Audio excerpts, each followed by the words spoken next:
Hey YouTube, welcome back to my channel. Thank you guys for tuning in. It's finally great to be back and doing this on a regular basis, and today I wanted to talk about a team near and dear to me, my favorite team, the Toronto Raptors. But before we jump into the video, I just want to ask, if you're a new viewer, make sure to hit that subscribe button for more NBA takes, more NBA news. And if you are an old viewer, make sure to smash that like button so that other basketball enthusiasts like you and I can see this video and we can get it out onto the algorithm. But yeah, aside from that, let's jump into this video.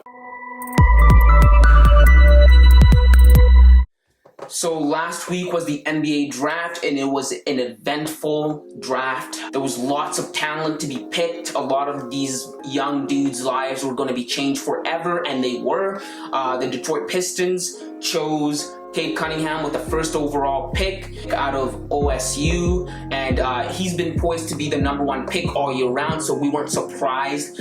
This draft particular for a Toronto Raptors fan was important because Toronto had a high lottery pick at #4, and in this draft there was a lot of talent. There was a lot of talent, shooting guards. I would probably say it's about the same talent-wise with last year's draft that had LaMelo Ball and Anthony Edwards, but yeah, there was a lot of talent in this draft. And today I wanted to talk about the draft pick that went sour and how the Toronto Raptors butchered this draft. Coming into this draft, I was very excited for this draft because all year long I thought that Toronto was in a good spot to pick a really talented player that was going to help them become a really good team in the future. A player that was going to be their franchise player was going to be in this draft. So I was really excited. I was really hoping we would select really two guys I had my eyes on. I thought would restore Toronto back to where they were maybe 2 years ago, not in the immediate future, but in the near future. Ever since Toronto won the championship 2 years ago and Kawhi Leonard left, the Raptors have been on a steady decline. They made the playoffs in 2020, but then they completely fell off a cliff, and so they need to rebuild. Kyle Lowry has just been traded to the Miami Heat, and so this draft essentially was really important for a number of reasons. One of the reasons was this is the highest pick that Toronto has drafted in 15 years. The last time they drafted this high was in 2006 when they drafted #1 first overall, and they picked Andre Bargnani, and obviously he was a bust because you've never heard of him up until now. So this draft was going to mark the changing of Toronto's future. Kyle Lowry's gone, DeMar DeRozan's gone, Kawhi Leonard's gone. This draft, whoever we got in this draft is going to be the future of Toronto. And another thing is that this is going to be Masai Ujiri's first really high pick, high lottery pick. And if you know in the past, Masai Ujiri basically in Toronto and Canada is revered because he brought the championship to Toronto for the first time ever. For him, this was going to be a test for him to pick the right guy to set up Toronto to be, a competent franchise, a respected franchise for years to come. Because Toronto, being outside of the United States, Toronto needs a star to flourish, not only to grow the game of basketball in Canada, but Toronto needs a star to flourish. It's always been that way, whether it was Kawhi Leonard or DeMar DeRozan before him, or Chris Bosh before him, or Vince Carter before him. There's a long legacy of names that's upheld Toronto to make them a respectable franchise. Canada had two teams in the 90s, Vancouver and Toronto, and the reason Vancouver went under is because Vancouver never had that star that Toronto did to sell tickets to bring people in. In Vancouver, the Grizzlies ended up having to move to Memphis. But Toronto persevered, and they stayed, and they've been able to stay relevant. They've been able to garner respect. This guy who we were going to pick was going to carry that torch, that legacy, and so this was very important for people north of the border, for Toronto. So you can only imagine my disappointment when, in my opinion, we have butchered this draft, because there was really two guys that I thought was going to be really good for Toronto.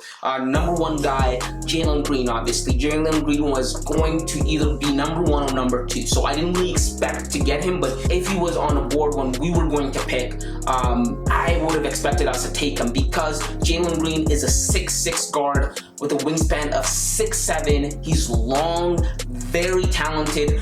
He played for the G League in Ignite, so he's developed and he's had time to play against competition that's a little bit older than him, against grown men. And what I liked about that is that's the same thing you saw from Luka Doncic and LaMelo Ball. Both those guys went overseas and they played professional basketball before they got into the NBA. And what that teaches you is it teaches you responsibility, and it teaches you to play against men that are bigger than you, what to expect for the NBA. Basically, I think it prepares you better than college for the NBA. And what we saw with both LaMelo and Luka is these guys are able to produce right away. These guys are able to come in and they're not overwhelmed by the fact that everyone's bigger than them.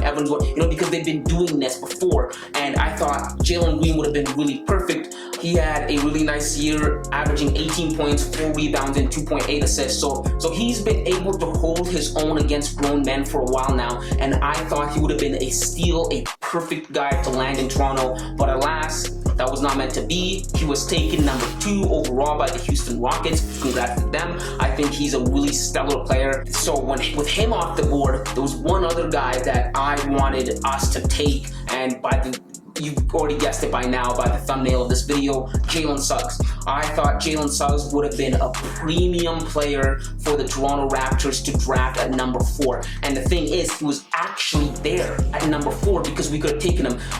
Cleveland ended up skipping him and picking Evan Mobley, which I didn't, I was like, well, duh, it's Cleveland. Cleveland's dysfunctional. Cleveland's not the best organization. Cleveland outside of LeBron James has been a dumpster fire. Jalen Suggs is still on the board. Toronto's a competent franchise. Masai Ujiri is a smart guy. Put 2 and 2 together, Jalen Suggs. Come to find out, my bubble was bursted when we passed up on Jalen Suggs to pick Scottie Barnes out of USC. He's a very tall guy. He's a forward, 6'8", I think, very long. But I don't think he would have been. I don't think he's as good of a player as Jalen Suggs. I don't think he'll be as good of a player as Jalen Suggs. I think what I saw in Jalen Suggs over the tournament, the March Madness tournament, is resilience, poise, a feel for the game that I said the same thing last year about LaMelo Ball. Some of these guys, you can just tell when they're ready to play basketball at that next level. Jalen Suggs showed all of that to me in the March Madness tournament. Last year, he showed that he could play under pressure. He showed composure and poise when he hit that buzzer beater. He was a crucial part of why that Gonzaga team last year went 31-1. He was a lifeblood of that team, and I thought bringing him into Toronto would have been perfect.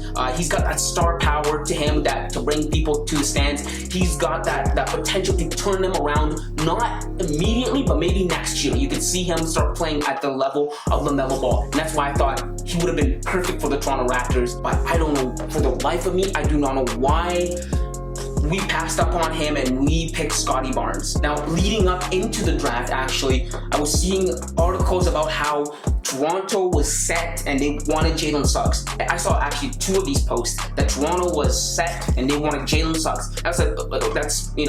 That is completely normal. 2 months ago, I thought we were going to be picking Jalen Suggs. I was advocating for Jalen Suggs 2 months ago, but I think Toronto was doing that to kind of throw everybody off. But he was still on the board, buddy. He's a really, really good player, and I think Toronto is going to regret not picking Jalen Suggs because Orlando did take him right afterwards with the 5th pick. It goes to show you he wasn't going to drop or he wasn't going to go anywhere. He was a top 5 guy. I thought he should have been number 4. I think he's definitely better now, and I think he's going to be better in the future than Scottie Barnes. And I'm really disappointed. I hope Scottie Barnes works for us, you know what I mean? Against all odds, I hope to be wrong, because if I'm wrong, then ultimately Toronto becomes, you know, a respectable and good franchise. But I don't think it's going to happen with Scottie Barnes. I think the guy we should have taken was Jalen Suggs, and I'm really bummed out about that. And if you're a Toronto Raptors fan, let me know down in the comments below. What do you think of this? Do you think Masai Ujiri butchered this? Because in my opinion, we butchered this. I think we were given a basically a future all-star player on a silver platter, and we basically said no. So I'm really bummed out about that. But yeah, let me know your thoughts down in the comments. Will Scottie Barnes live up to the hype of being a number 4 pick? In my opinion, I don't think so. As you all know, a few hours ago, Kyle Lowry was traded to Miami Heat with a sign-and trade. So yeah, there's a vacuum there to fill. So hopefully, we don't know where Toronto's going to go from now on, because Kyle Lowry has been the lifeblood of Toronto for the longest time. And I just want to say salute to Kyle Lowry. He is the greatest Toronto Raptors ever. And I wish him well in Miami. I have nothing against him. You know, he's a stellar guy. So I wish him well. And aside from that, let me know your thoughts down in the comments below. What do you think of this draft? Were you disappointed? Let me know. And aside from that, make sure to like, comment, subscribe, and until next time, kids.